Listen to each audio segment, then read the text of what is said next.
Welcome one and all to the Cinegeeks podcast where movies, TV, and all things geek collide. I'm Roy, still joined by my lovely co-host Angela. Hello, Cinegeeks! Hey Angela, and hello everybody. And for today's episode, we are about to go bananas with the two films that we'll be talking about today, which are Kingdom of the Planet of the Apes, directed by Wes Ball, written by Josh Friedman, starring Owen Teague, Freya Allen, and Kevin Durand, and Monkey Man, written, directed by, and starring Dev Patel in his directorial debut. Okay. A lot of monkey business. And by the way, you just heard our small monkey in the background kung nadinig siya. Yeah. Mm. Our cat, who looks a lot like a monkey. His monkey cat. nickname is also Monkey. Yes. Ayun. Ayan. Okay. But before we continue, we'd like to remind everyone who hasn't done so to follow our pod wherever you listen to podcasts, like Spotify, Apple Podcasts, Google Podcasts, and YouTube.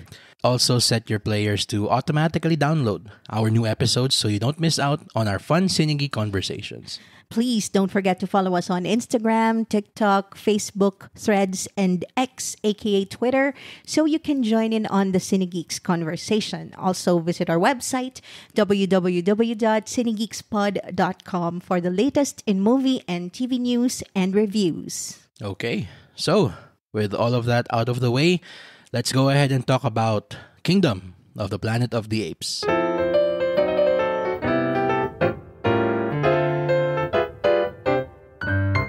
Many years after the reign of Caesar, a young ape goes on a journey that will lead him to question everything he's been taught about the past and makes choices that will define a future for apes and humans alike. Alright, so another entry in the veritable sci-fi franchise, Planet of the Apes. Yeah. Very storied history. Medyo up and down siya. Pero True. yung latest na trilogy na si Andy Serkis yung bida. The Story of Caesar. Caesar, yeah. Medyo parang pataas ng pataas ng pataas yung quality niya. Oo. Grabe. Yeah. Yep. Pero this is a whole new start. A soft reboot. Tama. But in detail, ikaw, what did you think about Kingdom of the Planet of the Apes? Ang nakalagay lang talaga sa notes ko in all caps was breathtaking visual effects. Oh, yes. Yun talaga yung pinaka-stand out dito sa movie na to. If you thought you've seen the best visual effects has to offer, yung mocap technology na ginamit kay Andy Serkis for his role as Caesar dun sa previous trilogy, dito parang mas niramp up pa talaga nila na sobrang hyper-realistic na talaga. The micro expressions, even the movement of the mouth, talagang grabe. Sobrang nakaka-amaze, nakaka-mesmerize to the point na you kind of forget that you're watching animals. They're so anthropomorphic. Anthropomorphic. Yes, having human characteristics. Exactly. Sobrang anthropomorphic ng behavior, ng facial expression, even all the nuances ng mga body language nila was so human-like. Yun talaga yung nagpinaka tumatak sa akin. In terms of the story naman, I would have to say na medyo naglinger siya ng konti in the middle for me. Hindi siya kasing propulsive katulad nung nakasanayan ko na trilogy. Kasi mas marami sigurong humans dun sa previous trilogy. And dito sobrang konti talaga ng human involvement sa kwento. So I don't have anything to, latch on to in terms of human characters. So it's a lot of grunting and Pero ano naman siya, it feels like yun nga yung parang crux talaga ng kapag you're starting a new trilogy or a new story. The first one is almost always very slow. Okay. Yeah.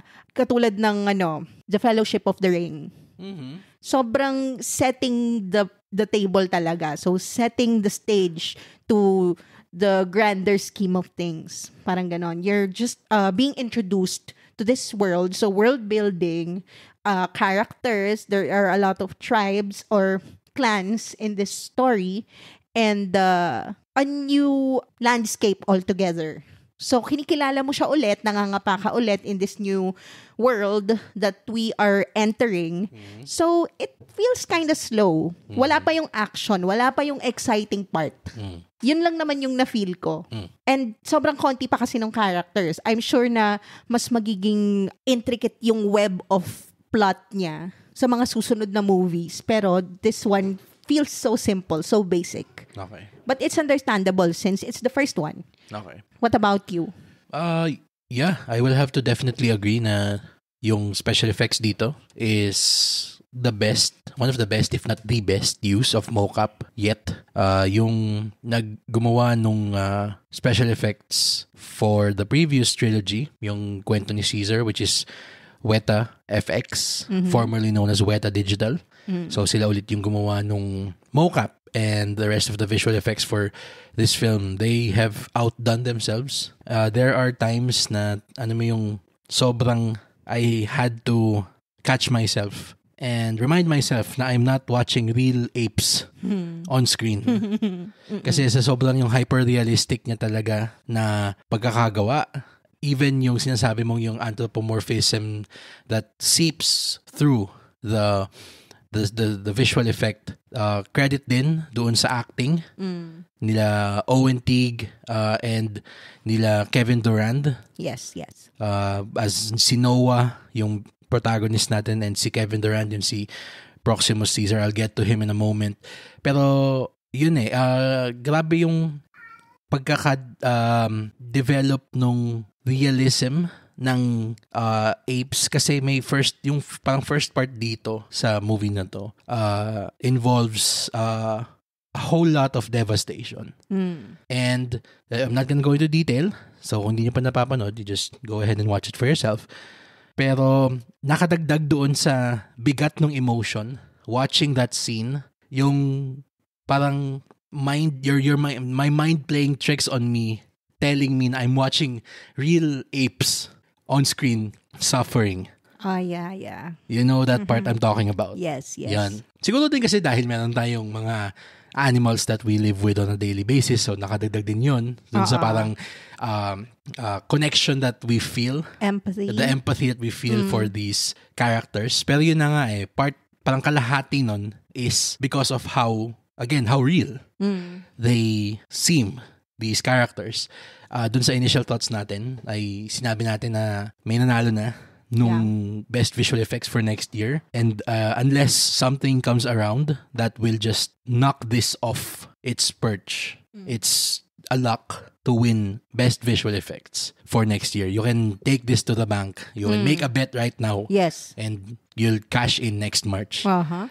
Pagdating naman dun sa acting, si Owen Teague, si Owen Teague as Noah, serviceable as our protagonist. Actually, ang ano ko nga dun is parang siyang medyo Luke Skywalker yung dating ng character niya. Kasi kasi may ano din dun I mean, parang for about 60% of the film, akala ko susundin natin yung parang Star Wars na template. As in Star Wars A New Hope, yung first episode 4. Kasi itong si Noah, yun na nga, meron siyang parang farm boy siya that gets pulled into this bigger world na hindi niya alam, hindi siya aware. Tapos along the way, he meets itong si Raka, another standout character portrayed by Peter Macon, na, well, to summarize, parang siyang medyo Obi-Wan Kenobi character. The wise old ape. Yes, oo. Tapos yan, doon parang nagsimula dun yung true start nung kwento.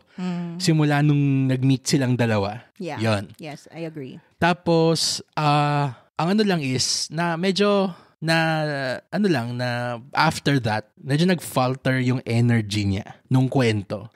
Siguro around the midway point, when we begin to meet our antagonist, si Proximus Caesar, which, by the way, grabe yung performance ni Kevin Durand. Sobrang over the top no? Pero, effective siya. As in, nakakatakot siyang kalaban na, well, continuing the Star Wars analogy, and I guess we can continue to use that since it's quote-unquote in the family. Kasi Mandalorian. Fox is Disney na din. So, Disney Star Wars. Yeah. So, Or sorry, 20th Century Studios na pala. Yan. So, yun. He is an effective villain. Nakakatakot siya, imposing yung kanyang presence. His voice. Kevin Durand, yung pagkaka-portray niyan, yung voice niya sa mocap. Believable eh. May monologue siya dito eh. Na talagang nag-drive home kung gaano ka-menacing siyang kalaban. It's giving Thanos. Parang Thanos na may konting Darth Vader eh. Yung ganun. Oo. Kasi there are, yung pinaka-compelling villains talaga for me are the ones who make sense in a way. Na tama. sobrang reasonable ng cause nila. Yeah, the ones that believe they're right and you can see Where they're coming from. You can see the logic in what they do. Yeah. And the morality. Oo.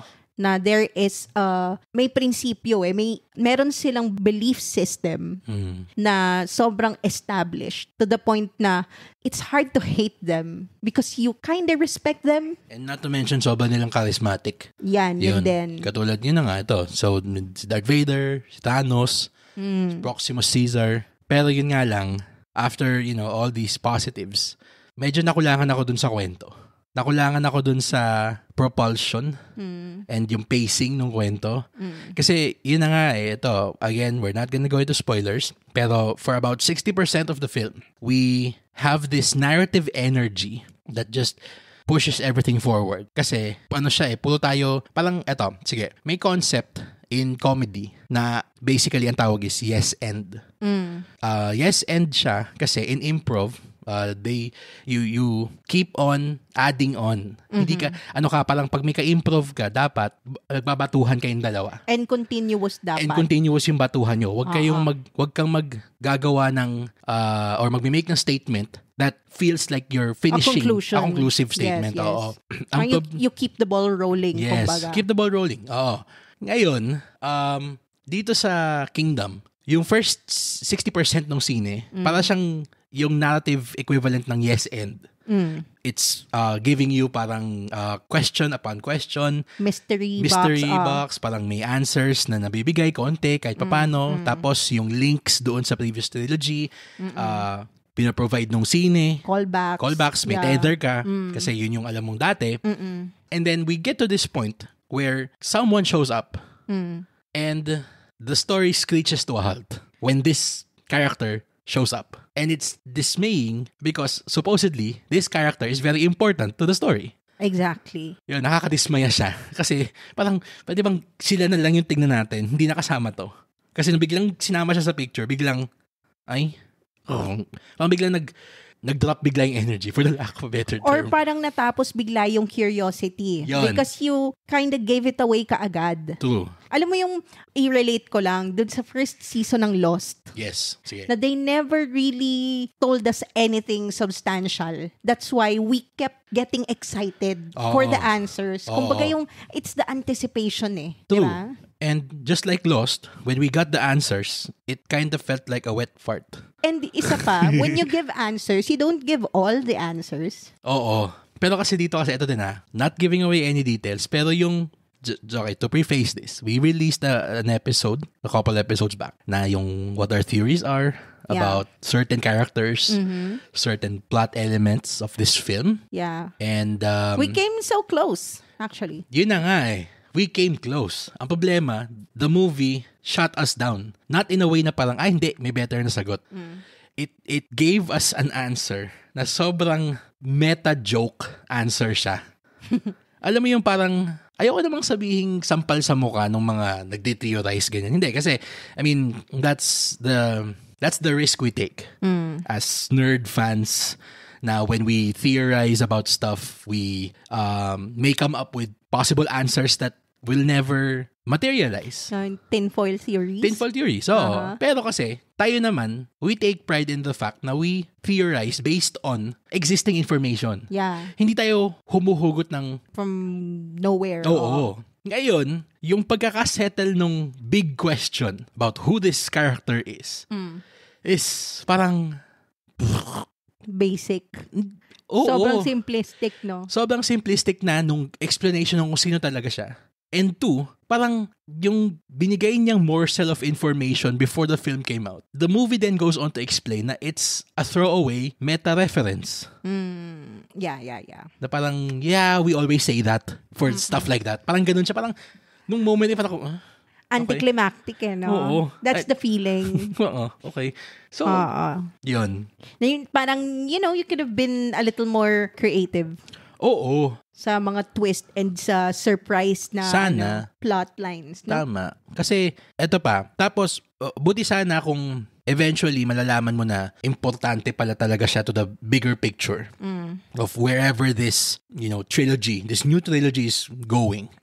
Pero we get to the climax and then we find out their role in this tapestry is to just usher in the next movie.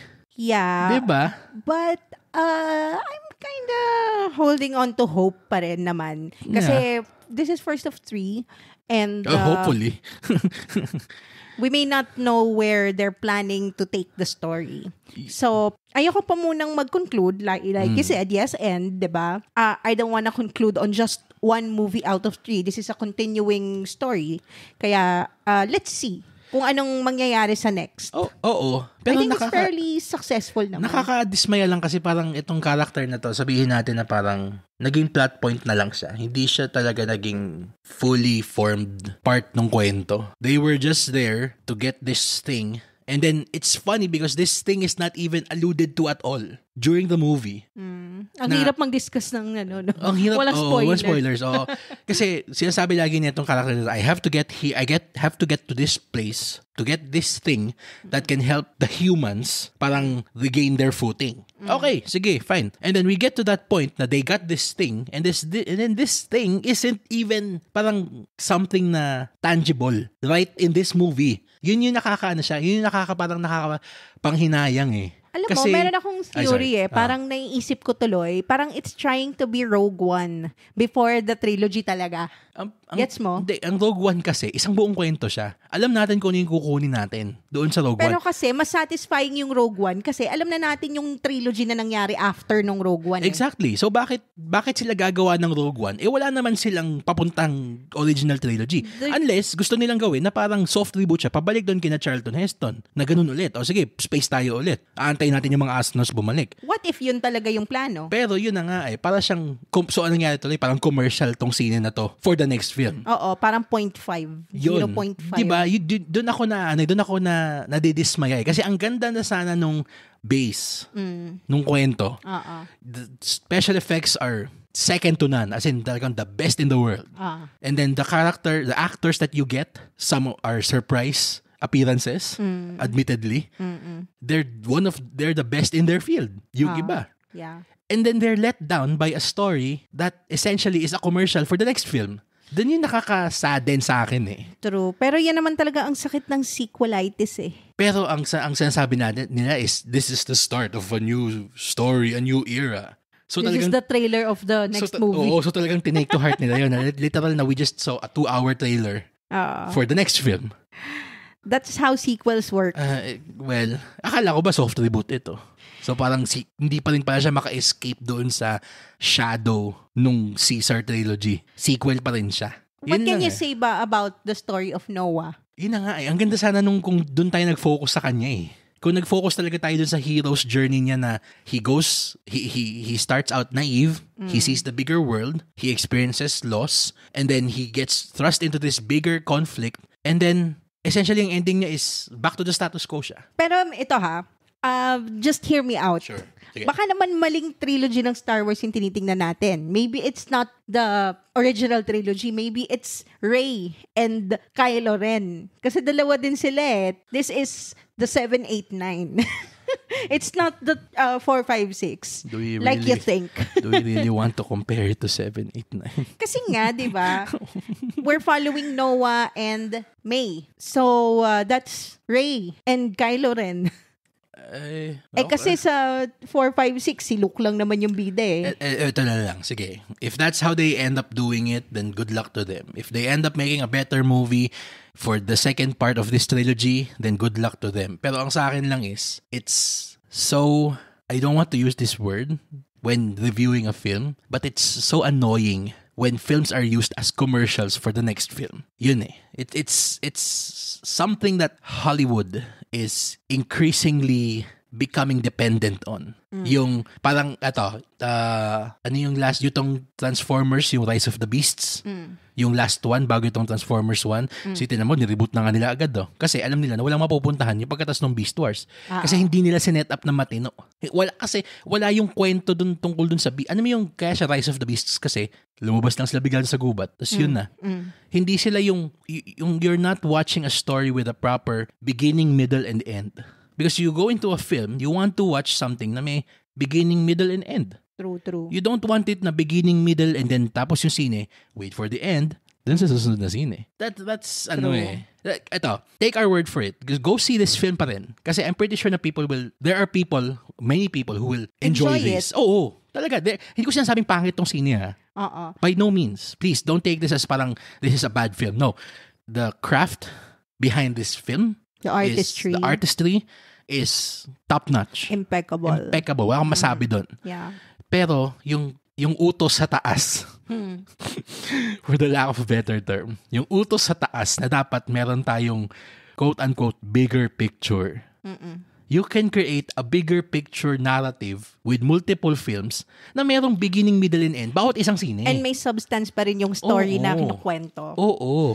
Yeah. Kasi yung gagawa ka ng sine, dapat yung mag-gaffin mo, mag-work doon sa sine kung nasan ka. Hindi yung mag-work yung mag-gaffin ng sine mo. Pag nalabas na yung second and third movie. Oo, hindi wag na ganun. Ang ano nun eh. Kasi, they're parang making it, parang they're creating the movies as if it's a TV show, I guess.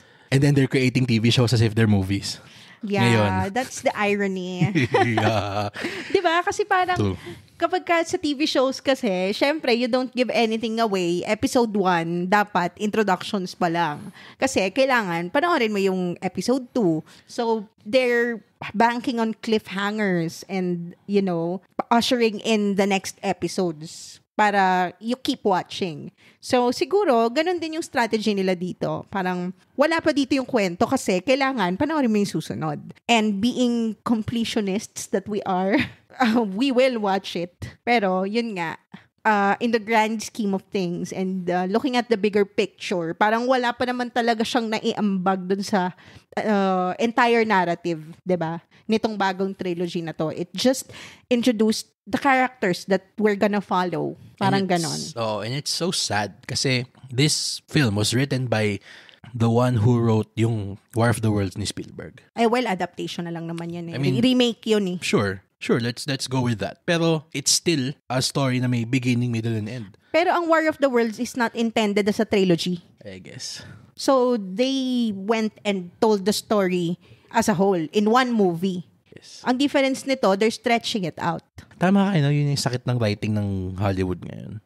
Na everyone writes these properties as if they're TV shows. Yeah. No one writes for film anymore. Yun yung reality na everyone writes for episodic content. Yeah. Hindi na sila nagsusulat ng one movie in mind. So parang rare breed na lang nun yun. Sila Sorkin, sila David Fincher pag nagsusulat siya. Wala eh. Yeah, so I guess we can again, we're just ragging. It may seem that we're ragging on this film. We're not. Okay? We were rooting for this. We were rooting for you. We Kingdom of the Planet of the Apes. Oo. We are rooting for this film. Yeah. Pero we have to be real din and just point out na if you really are expecting a complete story, you may find a complete story somewhere else. Pero please go for the amazing special effects and acting. Music, wala problema. Yun lang ang kanyang parang medyo came up short, story-wise. Yeah. So, for Kingdom of the Planet of the Apes, we're gonna give this a B+. Still a recommendation.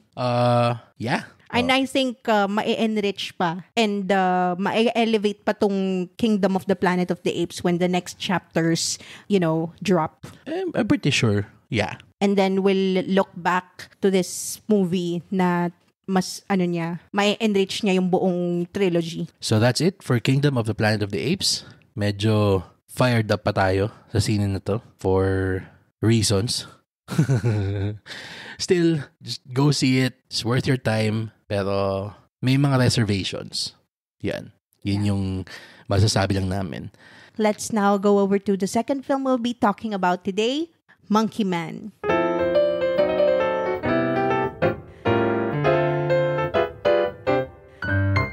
A young man unleashes a campaign of vengeance against the corrupt leaders who murdered his mother and continues to systematically victimize the poor and powerless. Yon. So, Roy, what did you think of Monkey Man? Alright. So, katulad nga sinabi natin at the beginning of the episode, we're going to have a bananas. We're gonna go bananas. Sorry. We're gonna have a bananas. Nagugutom ka na ba? Naalala ko tuloy yung parang segue lang saglit sige. Meron kasing sobrang viral na, I don't know if it's on TikTok or Instagram Reels. Pero yung proper etiquette daw for royalty, how to eat a banana. As in, may knife and fork siya. Tapos, if you're, in fine dining, you will never touch the fruit.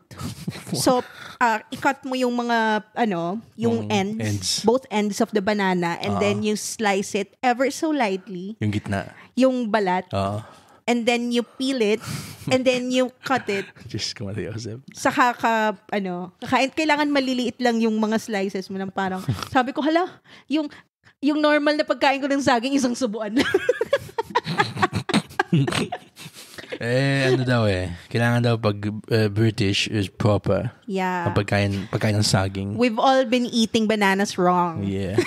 We're eating bananas like savages. Yeah. Anyway, so as stated at the beginning, we're gonna go bananas. Yeah. Sorry. So, Monkey Man. I'll start with what I thought the film could have worked on. And I'm gonna give this movie a bit of a pass. Kasi this is Dev Patel's directorial debut. I'm not really sure if he's written other films before this. Let's check. Pero as far as creating a story as the director, as the captain of the ship, kumbaga, he is up there or getting up there in terms of delivering a film that both feels stirring and emotional and also provides us with cheer-worthy action sequences. As in talagang when the movie finally gets going, it's talagang you're gripping yung cheer-worthy seats, yung armrest mo sa sinihan, talagang naka-edge of your seat ka na. Pero the way that the movie gets to the points na talagang you're cheering kasi sobrang ganda ng action on screen, medyo plodding yung pacing niya. Yan. I get that he is trying to tell a tale of societal ills and hindi lang straight up revenge film na parang John Wick. Pero I would like to think na when you create a movie like this, you have to parang play with the rules of the template that you're choosing. Itong sa template na pinili niya, which is a revenge film. Yes. We've seen so many over the years. Of course, the most recognizable being the John Wick films. Yes. Yun. And the John Wick films are very, very straightforward. As in, sobrang talagang he just plows down everybody in his path. Yeah. Because of his bloodlust, yung kanyang need to satisfy his revenge. It's because of the dog. Exactly. Yan. Everything is because of the dog. Yeah. Yan. And what the dog stood for. Sobrang simple. Diba? Sobrang simple lang. Even the first film is a masterclass in how simple a script is supposed to be. Yeah. You don't doesn't even have a lot of lines, diba? Oh, it's a tapestry for the artwork of stunt filmmaking, stuntmen and women, yung ganun. Dito kasi, tinry niyang pagsamahin yung drama which is what's happening, I guess, in India right now. And yung ganung political statement siya, and yung John Wick, sinubukan niyang ipagganon. It works for the most part. Ang problema lang, nagsasuffer yung pacing niya ng konti. Yeah. Kasi parang meron din siyang, I don't know if it's parang folklore. Yeah, meron. Indian folklore, yung Ramayana, di ba? Yung si Hanuman, yung Monkey King. Oo. Yan. So, merong konting elements parang fable elements siya. May allegories yung characters. And he's trying to make a statement on the Indian political landscape. And he does so naman, I would like to think successfully, yung kanyang commentary. Pero thankfully, nagawa naman niya in an artful way yung pagkaka-weave niya nung commentary niya and yung pag-show niya nitong talagang seedy underbelly, something na parang sobrang realistic, I guess. Doon sa action na we all came for. Yes. Yan. Siguro it takes about 30-40 minutes for the first big set piece to finally arrive. Yes. Pero when it arrives, para siyang needed na na release. Kasi sobrang parang tension building niya. Oo, tsaka yung nag-aantay yung tao eh. Yun na parang ibebenta mo tong scene na to as parang Indian John Wick. Kailangan mag-deliver ka. Yeah. And although the movie does deliver and delivers in spades, if I may, yun nga lang it does so na medyo it takes its time to get to the first burst of action. Ikaw, anything to add to what I said? Well, I was afraid na parang baka maging Bollywood movie to. Okay. Na I was worried na yung Bollywood tropes katulad ng RRR, since it's also linked to folklore and yung political landscape din ng India and yung mga indigenous people, 'di ba? Parang merong konti na lang pwedeng mag-slide into that area na Bollywood na siya masyado. Pero I'm happy na hindi naman. It's still very much an international film. And let's not forget that this was produced by Jordan Peele. Well, produced by Jordan Peele is siguro a stretch. Kasi ang ginawa ni Jordan Peele is he saved this movie from Netflix Purgatory. Wala ba siyang creative input? Wala siyang creative input dito. Kaya siya credited as a producer. Kasi this movie was supposed to go directly to Netflix. And after he saw this, talagang pinilit niya na i-release sa sinihan. Okay. Yan. So, thank you, Jordan Peele, for allowing this film to be experienced the way it's supposed to be experienced. Yan. Ayun, so wala palang creative input si Jordan Peele, but I appreciate na si Dev Patel pala talaga 100%, kumbaga brainchild niya talaga to. And maybe yung societal statement niya about India, it won't translate in the international audiences the way that he intends to. Pero siguro there were moments kasi in the film where I felt na medyo bumagal yung kwento because he had to really delve into the folklore side of the story. Na parang ikino-correlate niya dun sa mga characters that he created in this movie. Kaya para sa akin, meron naman ng parang prologue explaining the folklore side. Pero nag-take pa siya ng mahabang time sa gitna para ikwento siya ulit. So parang yun yung ko na medyo nag-suffer ng konti yung pacing. But overall, related naman siya. Important part naman siya nung kwento Yun nga lang, you did it in the beginning and then you did it again in the middle. I felt like it was redundant. Parang tinatry niyang ibigay in chunks yung both the backstory of the protagonist and yung inciting action kung ba't ginagawa ng protagonist ito. Siguro tama ka doon na tama ka doon na we as international audiences are more used to the simplicity of the John Wick films.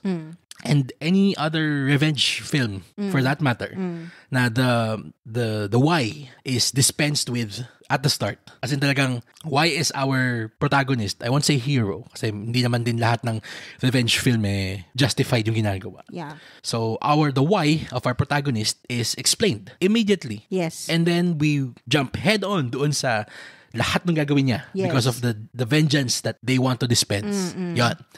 Ito kasi, yun na nga medyo ginajuggle niya yung pagkukwento ng legend, yung pagkukwento ng backstory, and / yung societal ills nung bida na kung ano yung experience niya, which at the same time is exactly what the inciting event is para dun sa revenge nung bida natin.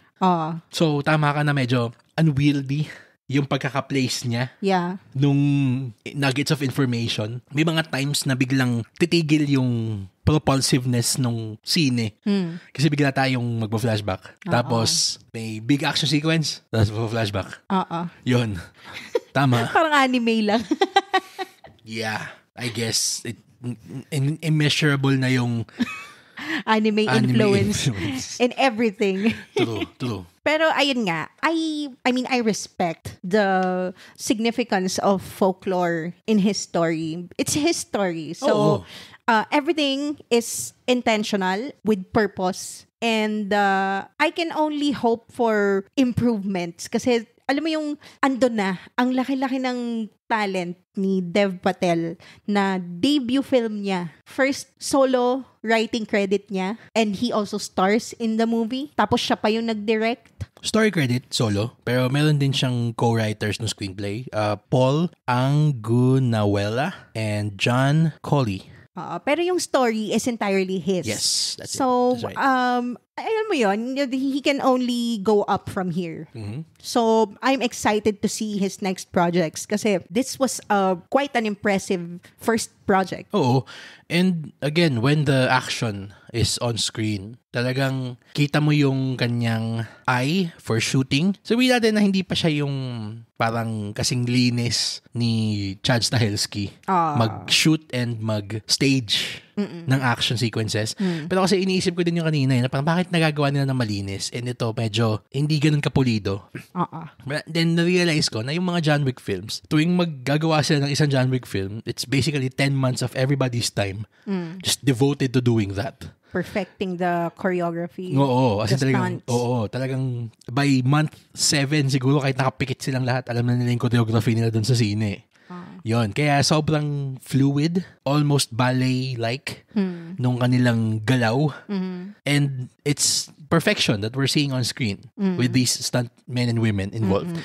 Ito kasi, yes, there are stunts involved, but it's not the main focus of the film. The focus of the film is the story that Dev Patel is trying to tell. Yun na nga yun yung conflict dun kasi they sold this as an Indian John Wick. Exactly, true. So your expectation is already set. Yes, na tama. This is an purely action revenge porn. Diba? Okay, yeah, na it's the story should be second to the action. Kasi yun yung signature ng John Wick, diba? So, when they packaged it as a John Wick saga then, diba? And we're looking for a John Wick-sized thing that can fill the void in our hearts dahil wala nang tapos na si John Wick. Yun yung ine-expect ko. True. So you can't really blame me for that, no, diba? I feel the same way. Pero ayun nga, I get that they are prioritizing the story in this movie. So, I get kung bakit hindi ganun ka-perfect or ganun ka-pulido yung mga stunts. Although, gratuitous din naman talaga yung action niya. Ito hindi naman sa sinasabi natin na parang, wala nang kwenta yung action dito. Hindi. Talagang, if you've been following not just the podcast, pero our movie journey so far, our fellow Cine Geeks, you will know na we recently saw another quote-unquote revenge action film na sobrang unsatisfying niya. Talaga. Not because of the film's fault, but because of factors na hindi niya kontrolado. Yun. We are yet to rewatch that, and that movie is Boy Kills World. Yes. So we're gonna watch that again once an uncut copy is legally available. Yeah. Yun. So we're gonna... Or if it drops in our favorite streaming platforms. Yun. True. We're gonna watch it by then and then give a proper review. Pero hindi tayo naging satisfied doon sa scene na yon kasi grabe yung pagkaka-chop-chop niya nung lumabas siya dito. Yeah, we don't know where it happened or who's responsible for that.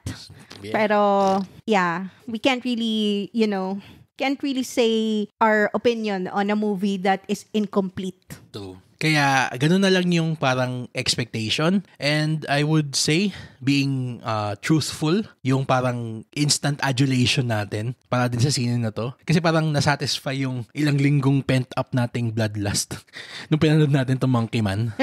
Yun. Yeah. Pero, we've given it a bit of time to marinate. And we actually even saw it again when it came out, finally. And we can finally say naman na parang, yes, there are moments in the movie na yung talagang action is impeccable. can do with a bit of work, especially dun sa pag-frame ni Dev Patel ng action scenes. Yes. Yeah. Pero yung last, I guess, 20-30 minutes is as close to John Wick as we'll get with his film. Medyo na-bother lang talaga ako dun sa extreme or frequent use of shaky cam. Zoomed in tight shots na medyo nakakahilo siya. I would have loved, some scenes to be just a wide shot. Oo. Yun na nga yung parang din kasi eh. Pero yun na nga diba? Yun yung tinuro sa atin ng ng John Wick. Ng John Wick eh. Jackie Chan films, diba? Yes. Parang if you want to see beautiful choreography and bask in the action talaga, mas satisfying siyang panoorin in its full glory in wide shots. Oo. Kasi ito, and I don't know if you out there are familiar with the channel Every Frame a Painting. Gumagawa siya ng mga, the creator used to, kasi wala na siya ina-upload na videos doon. Pero the creator used to come up with these video essays. One of the many things that we considered to be a huge part of our movie education. Isa dun sa mga parang videos na in-upload niya is, yun nga, framing action kung paano ginagawa ni Jackie Chan. And Jackie Chan always shows the action fully on screen. Kasi, number one, it gives respect to the stunt people working on the film. And two, he knows that the people watch his films to see him do his thing. Yon. Now, going over to Monkey Man, siguro sa akin, ito na lang yung parang wrapping up ko. I appreciate the commitment by Dev Patel in really telling a personal story. Kasi ramdam mo yung pagiging personal nung struggle nung protagonist through his eyes as writer-director. Parang he's trying to get in touch with his Indian roots. Yon. Through this movie. And then also, siguro fan din siya ng John Wick films. So, pinasok niya yung kanyang parang love for those kinds of movies. Ako personally, it almost didn't work. Yung parang ganong equal drama, equal John Wick action. Kasi ako, if I'm gonna watch a movie na parang focus is on how fluid and how easy to follow the action is, na magkakaroon ako ng parang may konting drama, gagawin ko parang The Raid. Yes. Yung The Raid 2. Yun, nagkwento yun ng isang sprawling na story without sacrificing the action. Yes. And the pacing. Yun. Ito kasi, talagang ramdam mo yung pagpo-pour out niya ng heart niya. Yes. Doon sa mga mababagal na parts. Parang feeling ko mas gusto niya yung parts na mababagal. He's a dramatic actor. Kaysa doon sa action. At the end of the day, this is parang his first action role di ba? I think. Parang ngayon ko lang siya nakita. Lagi siyang parang nerd or intellectual person. Lagi siyang, di ba? So, somewhat like that. Kasi sobrang posh niya kapag ka British yung ginagamit niyang accent. Pero as this parang sobrang gritty character na man of few words na talagang ultra-violent.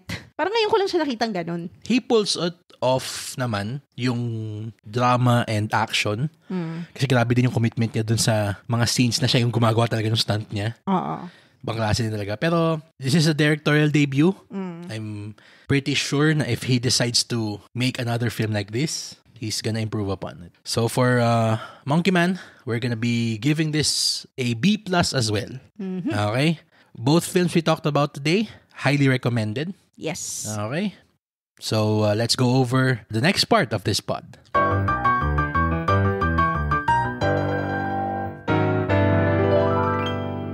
Alright, now that we've gone over the two quote-unquote main event movies for today's episode, we're gonna go and do something new today that we'd like to call the CineGeeks Post-Credits Picks. Yan. We are gonna be giving our quick-fire thoughts on some films that we also saw recently na hindi natin kayang bigyan ng time masyado. Yeah, but you'll still find our reviews. We're gonna be uploading our full written review on our socials and our website soon. Yeah. Let's start with the first post-credits pick, Back to Black, the Amy Winehouse biopic that's showing exclusively in Ayala Mall cinemas right now. Okay, so with this, I heard na parang merong backlash internationally, and as well as the fan base of Amy Winehouse because of how parang reductive the biopic or the story that Sam Taylor Johnson wrote for this movie. But speaking on it, na hindi naman ako masyadong familiar dun sa issues nung fans about it. For me, I feel like this is a speed run on the Amy Winehouse discography. Okay. So, Parang gusto mo lang i-contextualize yung mga songs ni Amy Winehouse. And I felt happy to hear a lot of her songs again. Pero ayun nga, may mga questionable choices si Sam Taylor Johnson that didn't quite sit right with the fans. And the fans are always important, especially kapag ganito ka-sensitive yung story about a dead pop star. Yeah, so that's just my 2 cents on Back to Black. Okay. Another film we saw lately was If, written and directed by John Krasinski, starring Ryan Reynolds. Ito naman, ako personally, anticipated ko siya dahil it's made by 2 of my favorite actors working. Of course, John Krasinski and of course, Ryan Reynolds. Siguro I'll say na lang na this film is for kids. And I mean that in the best way possible, hopefully. Kasi siguro ito yung example ng scene na, alam mo yung sinasabi nilang term ngayon, na parang yung vibes na film. Yeah. Parang ganun siya eh. It's, the plot is sadly non-existent, but the vibes of the film, it's just so light and breezy. You can't help but feel parang swayed by it. Positive vibes. Positive vibes. Pero siguro ako sa akin, as a film fan, ay naghahanap pa rin ako ng kwento sa sine ko. Yan. And finally, we saw Haikyuu, the movie, the dumpster battle, the much-awaited film from the popular manga and anime of the same name. So yeah, we saw it on my birthday. Happy birthday. So you're welcome. We saw it on IMAX, which is so amazing to see. I watched Haikyuu during the pandemic and dun ako na-introduce dun sa anime series na yon. I never read the manga but sobrang dami ng fans ng Haikyuu. And nakakatuwang panoorin siya in a big screen. Kasi all the editing and yung stylistic representation ng volleyball match and the drama behind it kind of reminds me of how challengers tackled tennis. Parang sobrang niyang intense in a way. And sobrang, I don't know, sexually charged at some point. Well, I guess. And yeah, Haikyuu the movie is certainly a crowd pleaser. And I know I was one of those who were squealing at a lot of the scenes in the movie. Pero yeah, sobrang highly recommended to. Yep. And it's exclusively in SM Cinemas. Yeah, okay. Yeah. So, I guess that's it for our episode talking about Kingdom of the Planet of the Apes and Monkey Man. If you've seen any one or both of these movies, please share with us what you thought about it. Comment it on our social media accounts or down below on our Spotify episode page. Don't forget to set your players to automatically download our new episodes so you don't miss out on our fun Cinegeek conversations. And while you're at it, please give us a 5-star rating on Spotify and Apple Podcasts if you had fun or you learned something new during this episode. By the way, we would like to thank both 20th Century Studios Philippines and Universal Pictures Philippines for inviting us to the special advanced screenings of both Kingdom and Monkey Man respectively. But as always, the studio and the distributor of the film were not given any creative control or editorial approval for this episode. They are hearing our reviews of the films for the first time, same as you are. That's right. And as always, for my co-host Troy, this has been Angela. Thank you for listening to the Cinegeeks podcast, where movies, TV, and all things geek collide.